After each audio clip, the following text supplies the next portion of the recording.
We've been journeying over the past several weeks, looking together at the dynamic of the human connection. I don't know if there's a more vital or critical conversation we can have than how to connect to each other. And in some ways, it's counterintuitive that you come to a space where you think that the entire focus is going to be on connecting you to God. And yet here we are talking about the critical importance of connecting to each other. And this is not a conversation that we initiated. It's a conversation that was actually initiated by God. Because God created us for a relationship not only to himself, but to each other. And everything that we're unwrapping in these moments are really us struggling through, trying to get back to how God designed us for each other. Sometimes it seems that the things that are supposed to come most naturally are the most difficult. It shouldn't be hard to be human. Being human should come naturally for us. It should be easy. It should be as natural as breathing. Connecting with each other should be the simplest, most organic thing we do. How is it possible that we could be created for each other and be so connected from each other? The disconnection is a reflection of our disconnection with God. And as we've unwrapped different characteristics of women and men who seem to have learned the genius of human connection, I want to wrap up this series by talking about what I am convinced is the most critical attribute in making the deepest human connections. And ironically, it's not something you probably were taught, something that you were ever told to emphasize. When you were being raised to be successful, you probably were focused on different things, whether it was your education. I'm old school, so I come from a world that they told me if you don't finish college, you'll never have a job, you'll never succeed, you'll never make it anywhere. Your generation, if you finish college, you'll never have a job, you'll never succeed, you'll never make it anywhere. But I was told you need to have an education. Other times you're told, well, no, you need to have extraordinary talent, or you need to have these skill sets, or maybe you just need to have a high level of intelligence. And what you're never told is that if you achieve everything in life, but lack this one thing, you will come to the end of your life feeling so disconnected and empty that all the success, all the fame, all the power, all the prestige, all the things that you've accumulated will be consumed within the vacuum of your soul because you've lacked empathy. I'm convinced empathy is the most important characteristic in the human connection. And when we talk about empathy, there's so many words that exist in that universe: sympathy, pity, compassion, mercy. It's in some ways, it's kind of odd to talk about empathy and then to connect it to God. Because most of us do not think of God as being empathetic. I think that there are times in our lives where we've probably felt compassion for someone, or felt sympathy for someone, or maybe even felt pity for someone. But empathy is the unique ability to step into someone else's reality and experience the world from their space. If you want to put it in just a simple space, empathy is the ability to walk in someone else's shoes, or maybe more than that, to step inside of their feet. And one of the great challenges is that we spend our lives trying to be understood. In fact, I think for many of us, one of the great struggles in our lives is that we feel no one really gets us, that no one understands us, and no one really knows what you're going through, what you're feeling. And at the same time, we remain completely unaware of how incapable we've become of understanding someone else, of getting them, of understanding what they're going through and what they're feeling. If empathy from a psychological perspective is the ability to vicariously step into someone else's reality, then the person who should understand us least is God. Because he doesn't live within our reality. He's outside of our reality. In fact, we'd have to say, God, you don't get me. You don't understand me. You don't know what I'm going through because you've never been through this. The only way, God, you could ever be empathetic toward me is if you would decide to give up your divinity and become a human. There's an idea. Which maybe explains exactly why God did what he did. The shortest verse in the scriptures may be the most powerful verse in all the Bible. Two words that unlock the essence of God and move us toward this essence that reflects God. In John 11:35, you may know the context. Jesus was asked to come help his friend Lazarus, who was dying. They came to him and said, your friend Lazarus is dying. They knew that Jesus cared about him. And then Jesus didn't hurry. He spent a couple of days doing other things. And while Jesus was being detained and seemed to have no sense of urgency, Lazarus died. So then when Jesus comes, his sisters, Martha and Mary, are devastated. Everyone is mourning and weeping. And then Jesus shows up. You ever felt like God just didn't show up on time? Because he didn't care enough? Because he didn't understand what you were going through, so he didn't know how to show up in your life? Now Jesus shows up, and it's a little late. Oh yeah, now you want to come. Now you want to talk to me about my pain? Talk to me about my faith or my unbelief, whatever it may be. I don't need a teaching moment, Jesus. I don't need you to tell me what I need to know. I need to know why you didn't show up. And Jesus shows up in this moment. And John 11:35 says this: Jesus wept. These two words, as an expression of who God is, are the most violating words you could ever hear about the reality of God. So you need to realize that this is thousands of years ago. That this understanding of who God is comes out of a different universe of thought. You have Greek mythology, and you have Norse mythology, and Roman mythology, and Egyptian mythology, and you have all these stories of all these gods who live apart from us, aside from us, and if they're engaged with us, we're just chess pieces in this divine game of chance. And if a God interacts with us in a positive way, well, that God had pity on us. But that God could not have genuine compassion for us. And certainly no God could ever have empathy for us, because no God had ever been human. So now you have this story, this moment where God steps into human history, takes on flesh and blood, walks among us, and in the middle of this moment of darkness and despair and pain and sorrow and loss and suffering, it simply says Jesus wept. He was not a cold, aloof, distant observer of the human experience. He wasn't weeping because he lost something. Do you think for a moment Jesus was confused about his power over death? Do you think for a moment Jesus felt as if he came too late or was defeated and there was no way of reversing the situation? Jesus didn't weep because of what he was feeling. He wept because he felt what they were feeling. And what I think is so odd is so oftentimes we project on God who we are. We act as if God lacks empathy. God's all about wrath and judgment and condemnation and anger, and God is always just trying to hold us accountable for who we're not. And I think we've gotten confused. That's what we do to each other. That's not what God does to us. See, and this experience that we have over and over again, that no one really understands us, we project that on God and say, well, then there's no way God could understand me. I mean, after all, if the people who've been closest to you don't really understand you, how in the world could God, who's so distant, ever understand you?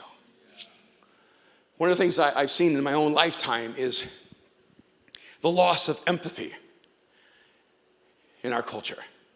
It's not usually described as a loss of empathy. It's usually described as the emergence of narcissism. That's probably a word that all of you are familiar with. In fact, the language of narcissism has become the common language of our culture. We understand what it means to be a narcissist. We have a higher psychological understanding of narcissism today than psychologists did 100 years ago, because we see it every day on television. We see it every day in real life, and we are it far too often ourselves. Now, you might be here and say, well, wait a minute, I'm not a narcissist. Or maybe you're thinking, I am, but no one knows. They're not smart enough to know. I just want to unwrap some of the dynamic here just for a minute. Because if you want to go, well, what exactly is narcissism? And by the way, the whole concept of narcissism comes from a Greek story of a guy named Narcissus, who was the most attractive warrior. And when people fell in love with him, he never felt that their beauty could match his beauty. And he was an admirer of beauty. He held beauty at such high regard because he was the most beautiful thing he'd ever seen. And the story of Narcissus is that he was dejected because he could never find a beauty worthy of himself. And one day he was walking by a pond. He saw the most beautiful creature he'd ever seen. He had to have it, and he dove into the pond and drowned. Because what he had seen was a reflection of himself. Some of you are not familiar with that story. You're just familiar with drowning in an image of yourself.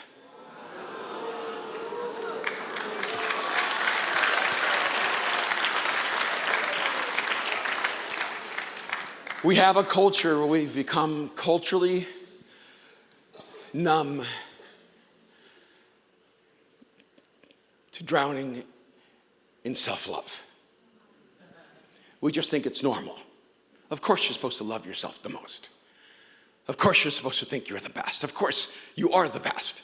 You don't just think you're the best, you are the best. See, and one of the ways you can know you're a narcissist or you're on this elevating spectrum is that the more narcissistic you are, the less empathy you have. It's one of the best ways of evaluating whether you actually struggle with being narcissistic is that you lack empathy for other people. Now, here's the confusing thing, because I used to think that people who were highly narcissistic didn't feel deeply, but I was wrong. Narcissists do feel deeply. In fact, they have such deep feelings, they expect everyone to understand their feelings. See, the issue with being narcissistic is not that you don't feel deeply, it's that you don't feel deeply for others. You feel deeply for yourself. And it's really important for you that other people understand your feelings. It's really important for you that other people honor and respect your feelings. It's really important for you that other people see your feelings as facts. Which is why it's really difficult to have a conversation with a narcissist, because whatever they're feeling is their view of reality. It is fact. And when you sit down with someone, you go, well, you know, I know you're feeling this. That's not my feelings. These are the facts. Go, no, they're not facts. They're what you feel about the facts. No, these are the facts. Then why are you so intense? Because I'm really passionate about facts. And one of the peculiar things about narcissists is that they love the truth as long as they're telling it. Now, one of the dynamics you can look at is say, well, wait a minute, am I a person? You're one of those people, you just got to tell people the truth. You know, because your opinion is the truth the world needs. And so it's really painful for you to withhold your opinion, because the world is not going to get better without your opinion. And what's interesting is that when you're a narcissist, you have to give your opinion, but you cannot embrace someone else's. You love being truthful, telling people what they need to hear. You love being straight up. I'm just going to speak my truth. But the moment someone speaks their truth to you, you fall apart. You become hurt, angry, offended. How dare they talk to me like that? I'm the only one allowed to talk like that. And a part of the challenge of narcissism is that the whole universe revolves around you. And then you wonder why that universe doesn't come near you.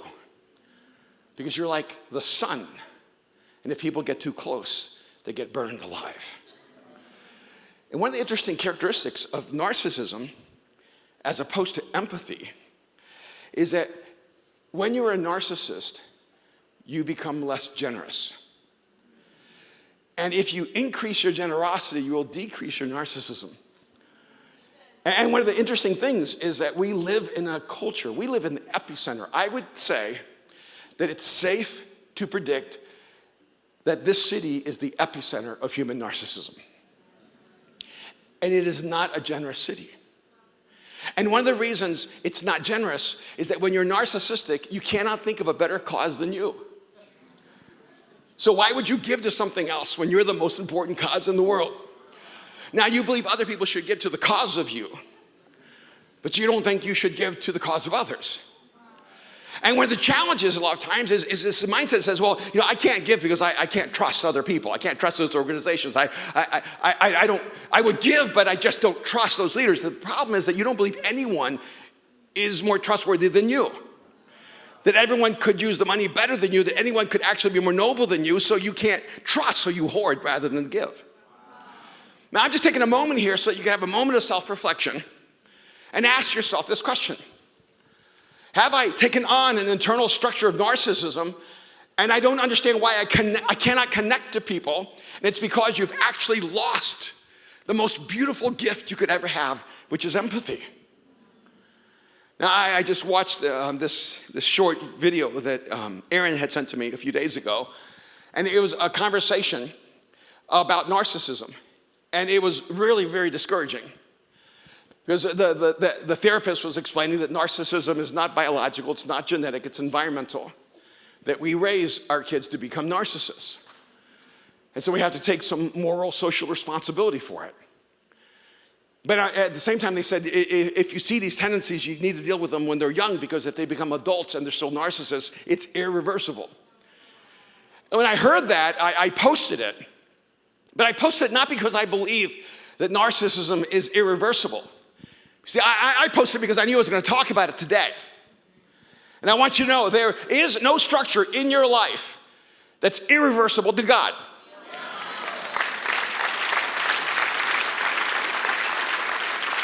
There is no arena in your life or in your psychological makeup that cannot be transformed by the presence of Jesus in your life, but you have to want to change. You have to see empathy as not a weakness, but a strength.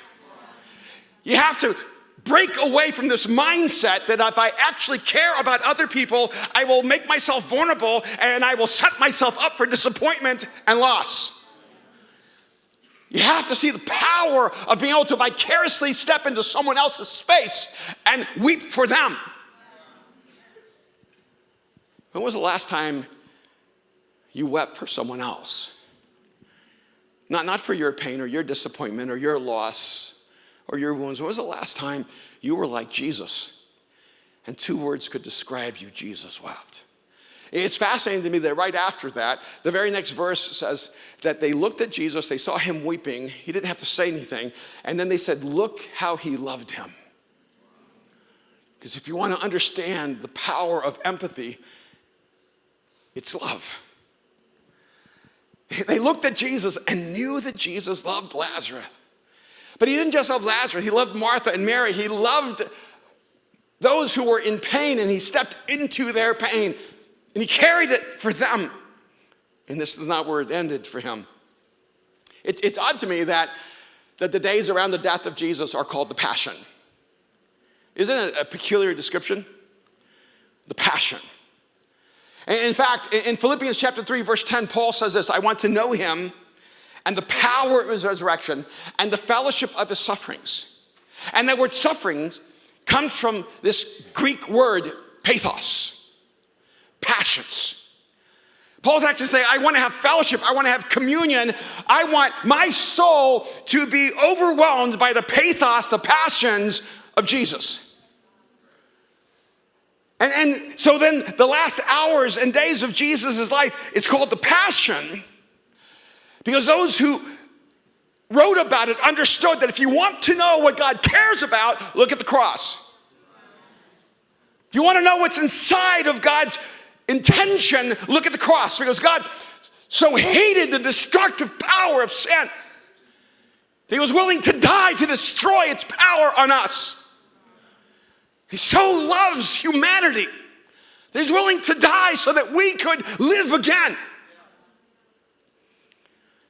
If you want to know what God cares about, just understand the cross, because you'll understand a human being when you know their passions. And the problem is that if all your passions are self-indulgent, if everything about you is about you, then you'll spend your entire life walking among humans, but never discovering your humanity. And you'll wonder, why is it that I can't connect? And so then you spend your life trying to buy people,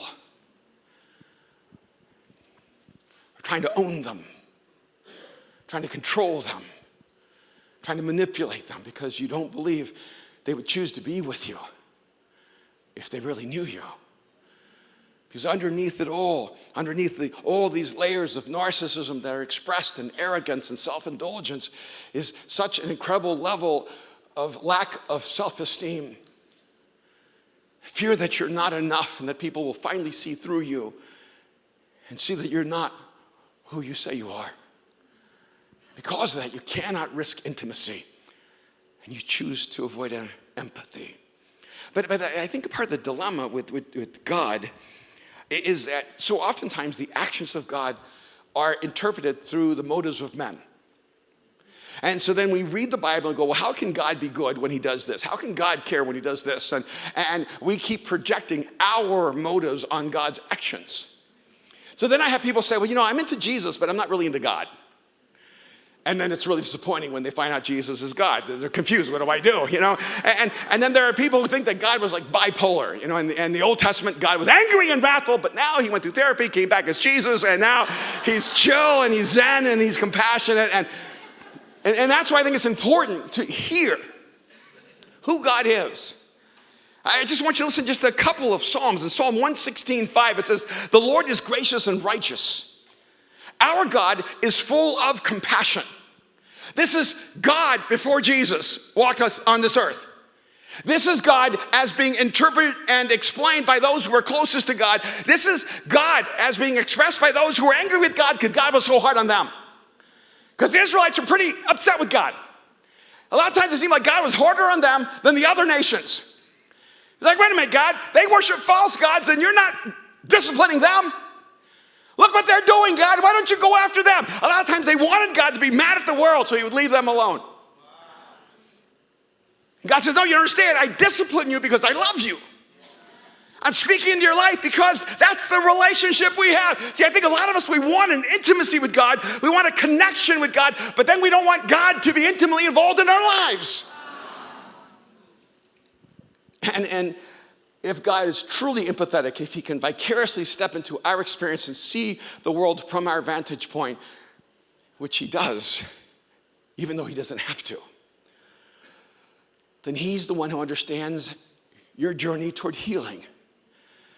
And those who are disciplined by God said, no, I want you to understand that God is a God of compassion. He is full of compassion. And if you want to understand the difference between compassion and empathy, what I would say is empathy is being able to step into other people's realities. Compassion is acting on concern for those people. Compassion is your passion in action. You cannot say you're compassionate just because you feel something. You can only say you're compassionate because you do something. Sympathy might exist without action, but compassion always has action.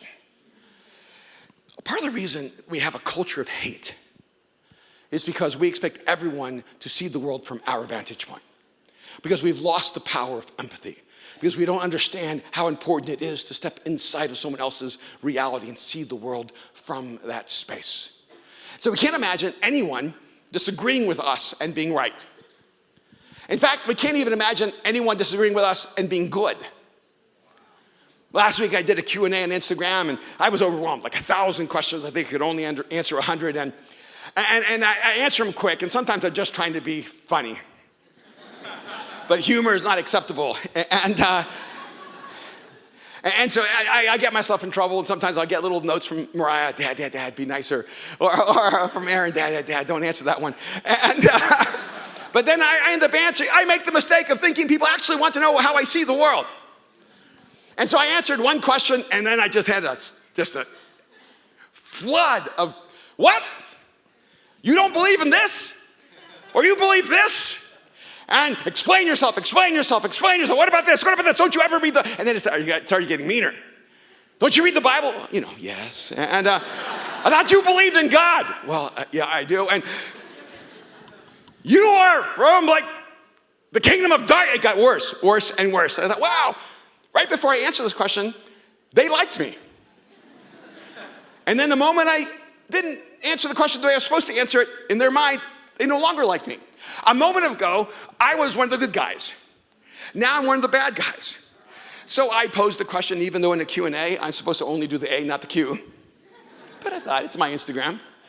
And so I asked the question, why do you join a Q&A if you already know the A? And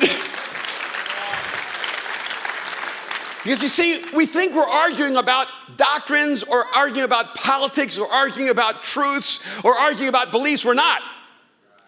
We're actually diving into a narcissistic culture that believes everyone who disagrees with them is bad, is wrong, should be destroyed. And if you are the kind of person who measures everyone else by how much they agree with your perspective and your perceptions and your opinions, man, you may live your life right, but you will live your life alone. Because most of the time, people do not need your opinion. They need your support.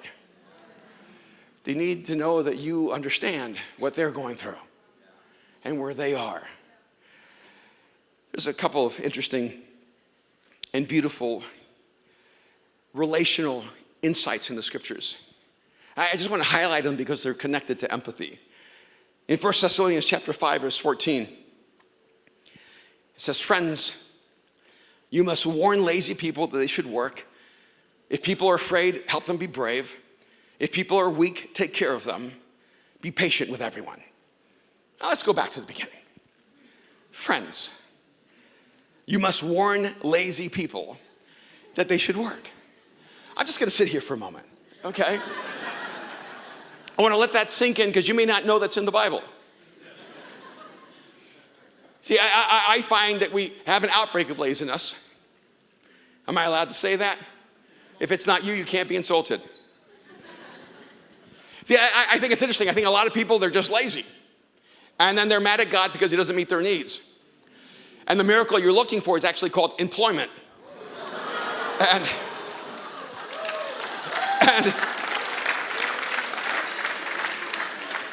But you know what the hardest thing in the world is? To be someone who actually cares about someone and sees that they're lazy, and then you speak truth in their life and say, you need to get a job. But everyone else is pretending they're not lazy. So the one person who actually cares more about them than they care about what they think of them is the one who becomes the bad guy. See, if you allow people to live at their lowest level, you will be loved by everyone and admired by no one. And so he says, look, there are people in your life, they're gonna be lazy, they're gonna struggle with laziness, and you have to speak in their life this profoundly spiritual truth: get a job. But not everyone's lazy. You can't see everyone as lazy. He says, if people are afraid, there's some people who are just afraid. They're not lazy, but they look lazy. They're just afraid. They're afraid to take a risk. They're afraid to step out. They're afraid to fail. And it says, so if people are afraid, help them be brave. So if someone's lazy, tell them to get a job. Stop worrying about what they think about you. Make your focus making them better in their life so that you're actually contributing to who they are. But then some of them are just afraid, and don't treat an afraid person the way you would treat a lazy person. A person who's afraid, they need you to help them be brave. And so you need to be their courage. You need to be their faith.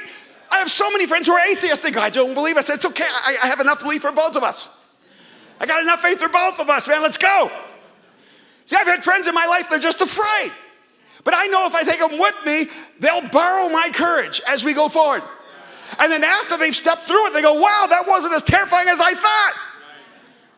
See, and some of you treat everyone the same. So some are lazy, you need to speak into their life and say, get a job. But some people are afraid, and you need to be in their life and be their courage. But how do you know the difference if you don't have empathy? And he goes on, and if people are weak, oh, now it's the thin slice of a third kind of person. Not a lazy person, not a fearful person, but a weak person. Some people are weak, so it's take care of them. Have you ever not been lazy and not been afraid? You've just been so beat up you can't breathe. You just have that moment where you just need someone who creates a space for you to recover. But someone thought you were just lazy, or someone thought you were just afraid, but it was just that you just got knocked down. You got your breath knocked out of you, and you just needed a moment to catch your breath. And then someone came and they just took care of you. See, sometimes it's more important to take someone out and buy them a meal. Just take them out and take them to dinner. To get them around some friends so you can laugh and dream. Because they're just tired and they need someone to help them find their strength again. But how can you know that if you're not vicariously stepping into their experience. See, the problem sometimes is that if you're a hammer, you see everyone as a nail. I got this. I can fix him. Bam! There's one solution to every problem. Reprimand. I'm going to speak into your life the truth that's going to change you. See, and there's all these assessments like, what kind of leader are you? Like, well, see, the problem is that those kinds of questions, what kind of leader are you, is oftentimes rooted in this perspective that as a leader, you should be the least adaptive person. See, I would rather be the kind of leader that the people need. What kind of leader I am, it depends what kind of followers I have. So I have people who are afraid, I'm going to be a bold, courageous leader. If I have people who are weak, I'm going to help them find their healing and their strength. If there are people who are lazy, I'm going to kick their butt and get them moving because I'm going to be the kind of leader that person needs. Because leading isn't about what you need to bring. It's about what others need you to bring.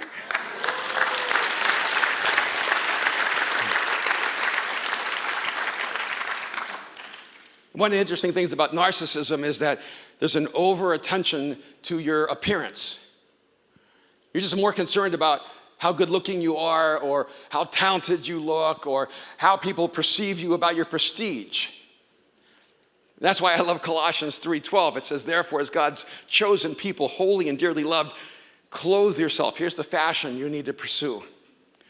Clothe yourself with compassion, kindness, humility, gentleness, and patience. I'm telling you, if you put compassion on every day and kindness on every day and humility on every day and gentleness on every day and patience on every day, and by the way, the same thing 1 Thessalonians 5:14 says, be patient with everyone. By the way, when you're a narcissist, you're impatient with everyone because no one gets it as fast as you. But you don't get it at all. It says, be patient with everyone. And if this is the clothes you put on every day, you will find yourself a relationship magnet.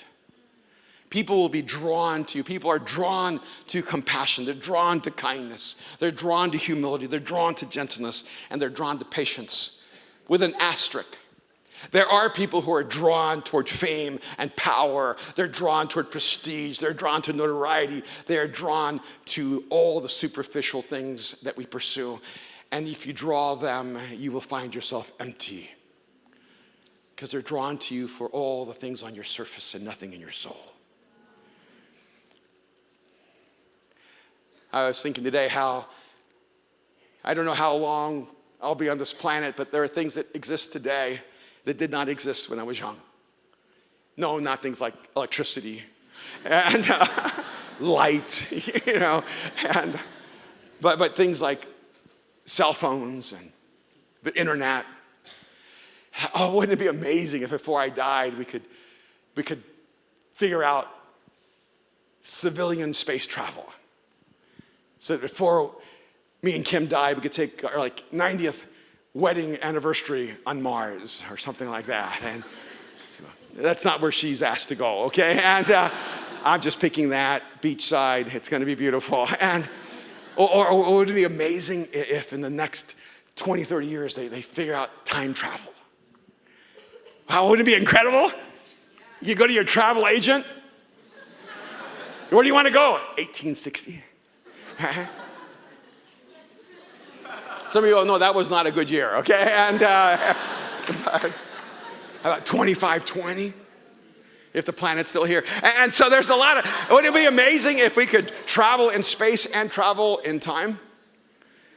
I don't know if that's ever going to happen for everyone, but I can tell you that the most important form of travel is soul travel. Is being able to step out of the space of who you are and step into the space of who someone else is. And if you can learn how to leave the self-indulgence of your universe and actually step into someone else's universe and understand them and feel with them, your life will change forever. This is such an important topic for me. I can tell you that that people ask me all the time, how do you get insights into the scriptures? Or they ask me sometimes, well, how do you see the world the way you see the world? And look, I get it. I have a deficit in most things. I'm not as smart as a lot of people. I'm not as talented as a lot of people. I'm not as skilled as a lot of people. In fact, if I just go across the board, I've lived in a deficit. But the one thing I've made a commitment in my life is to never have a ceiling on the level of empathy I can have in my life. And what I've discovered in my life is that the highest form of intelligence, I am convinced, is empathy. In fact, I was reading yesterday that 83% of people with an IQ of 150 and above are self-medicated. Now, some of you are thinking to yourself, I'm self-medicating and I'm not even that smart.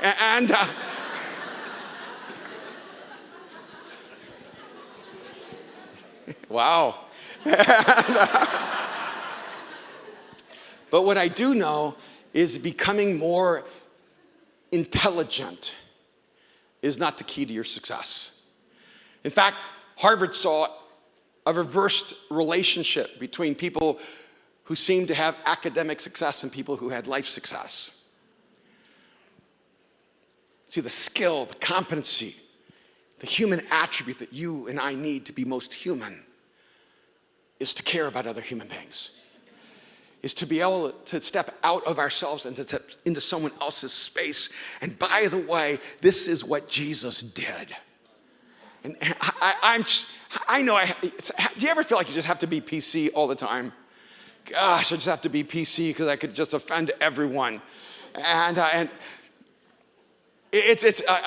just stopped myself from saying something, but it's okay because, but when people say, oh, all religions are the same. You ever hear that? You're just I don't want to even have this conversation. All religions are not the same. And usually because I don't know how to have that filter in those moments, I'll say, really, you think all religions are the same? Go, yeah, all religions are the same. Well, like I'm part Mayan, and my people would cut people's chests open, pull the hearts of them while they're still alive to offer it to the volcano god.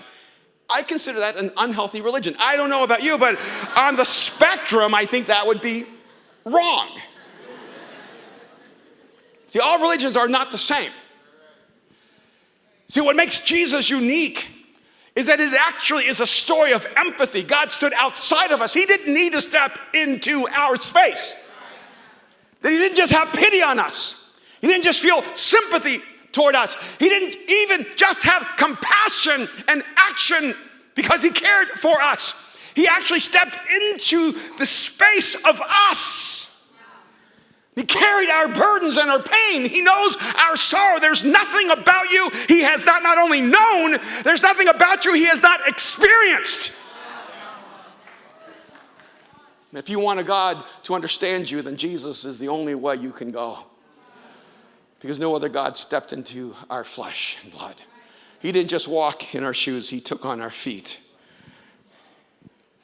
In Matthew 11, Jesus says this. Verse 28 on down. He says, come to me, all you who are weary and burdened, and I will give you rest. Take my yoke upon you and learn from me. For I am gentle and humble in heart, and you will find rest for your souls. For my yoke is easy and my burden is light. And I am certain most of you have heard those words so many times they actually may have no visceral effect on you. But I think you need to step back and realize that this is the creator of the universe who, the scriptures tell us, knows every star in the sky. The God who knows every intimate detail of this ever-expanding, complex universe. The God who sees every cell. The God who understands dark matter and dark energy. The God who's not confounded by black holes. This God has taken the care to know you intimately, personally, in detail. And not as an outsider looking in saying, yeah, I can see you're in a lot of pain. But as a God who stood in our pain. Who 2,000 years ago took on all of our suffering. Man, if I were God, I would have tapped out. I'd say, you guys are just too much for me. There's just too much drama here. Too much pain, too much wounding, too much disappointment, too much greed, too much envy. But he didn't. He chose to step into it and take it upon himself. And while he's dying on that cross, all he could think of saying was, Father, forgive them, because they don't know what they're doing. Even while he's dying on a cross, he's standing in our space, speaking on our behalf, translating us to his Father, saying, I'm in them. I feel their pain. I see the darkness. I know their disappointment. I know their confusion. I know what's going on inside of them, God. My Father, I just want you to forgive them because they don't understand. And then instead of saying, you are all such a disappointment to me, I'm just starting over. You are no longer my species. In fact, I want to have a shirt that says something like, I choose a new species. Right? Because we live in a culture where you can decide who you are. I'm just deciding I'm a new species. And yet Jesus says, I want you to come to me because I understand you. I know that you're weary and heavy burdened. I know that life is crushing you. I know that you're suffocating. I know that you're in pain. And I want to give you rest. I want you to take my yoke and I want you to learn from me, for I am gentle and humble in heart. This is God talking to us. And you will find rest for your souls. For my yoke is easy and my burden is light. And one thing I know about having a narcissistic view of the world is that it's more than you can bear. If you spend your whole life trying to pretend you're perfect, you're gonna spend all your energy hiding your imperfection. You're never gonna know what it means to be loved or to be accepted because you don't have the courage to let someone see you. I wanna ask you to find the courage to admit you need help. To look at the reflection and not see what you hope other people see, but to look at the reflection of you and see who you are and who God can make you to become. When I was a new follower of Jesus, I'm not sure why I did this, because I went to so many different things because I was trying to figure out my faith, and so I went to every expression of faith that I could find. And some groups were just emphasizing like spiritual gifts, and other groups were emphasizing miracles, and other groups were emphasizing Bible knowledge, and others were emphasizing rituals, and every one of them had something they were emphasizing. And I remember I prayed a very specific prayer. I said, Jesus, I want to feel what you feel. I don't know where that came from. I don't know how I came to that moment, but I just said, Jesus, I just want to feel what you feel. I was reading the Gospel of John, and I was overwhelmed. When I finished the Gospel of John, I'd never read any of the Bible, but when I finished the Gospel of John, I wept. I wept because I couldn't imagine a God who could be this caring, a God that could be this compassionate, a God who could carry this kind of empathy, who could stand in my space and understand me and still want me and still know me and still love me and still believe in me. And I was overwhelmed by that kind of acceptance. And so I thought to myself, I think the key to being like Jesus is to carry his heart, to have his pathos. So I prayed, Jesus, I just want to feel what you feel. And I'm not sure what happened, and I can't fully explain it, but I started feeling overwhelmed every day. I would see cars drive by, and I would feel the loneliness of the people sitting in those cars. I'd see families walking together, and I could feel the disconnection in the marriage. I would have conversations with the people who looked so happy. And I'm in college, so Friday night and Saturday night, everybody's just going wild, and everybody's drinking and just having life, right? Doing life. And I could just see the hollowness inside of everyone's soul. And all of a sudden, all those things just didn't mean what they used to mean to me. And after a few weeks or a couple of months, I just wept all the time. See, I can tell you this. I have wept for you before I have ever met you. See, I don't know what happened. Something happened inside of me. And I found myself weeping for people who were alone and desperate and disconnected, who were searching for God and couldn't find him. And if you want to understand the essence of Mosaic, is that we actually care about people who don't agree with us, who disagree with us, the people who are against us. We refuse to join that human movement that says, if you don't line up with me, then I'm going to destroy you. And I remember praying. I said, Jesus, I can't bear this anymore. There's not many times in my life I've asked God to stop something, and I prayed and said, I cannot bear this. And I look back and I realized that God never let me fully experience what he experienced. It was as if he gave me one drop of an ocean of his empathy, and I couldn't carry it because there's so much pain in this world. Can you imagine what God must feel when he sees children dying of hunger? What God must feel when he sees people innocent, destroyed by violence? Can you imagine what God feels when he sees the fear we experience when we have cancer, and the pain we experience when someone we love dies? Can you imagine what God feels when he doesn't just look at the human story, but he bears our story within himself? You want to be like God? Start caring about people. Start standing in other people's space.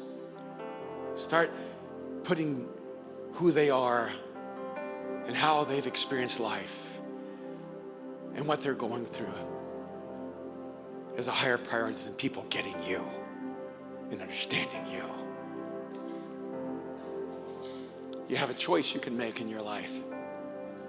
You can make your life all about you, and you can live your life alone. Or you can make your life about others and find the beauty of the human connection. Make your superpower empathy. Make your superpower standing in other people's spaces. That's how people will see Jesus, when we love them where they are, as who they are. Because we get their story, and we've stood in their place. Would you bow your heads with me just for a moment?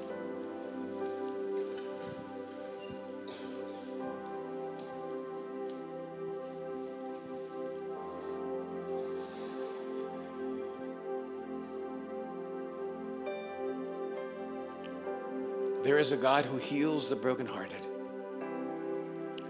who binds our wounds,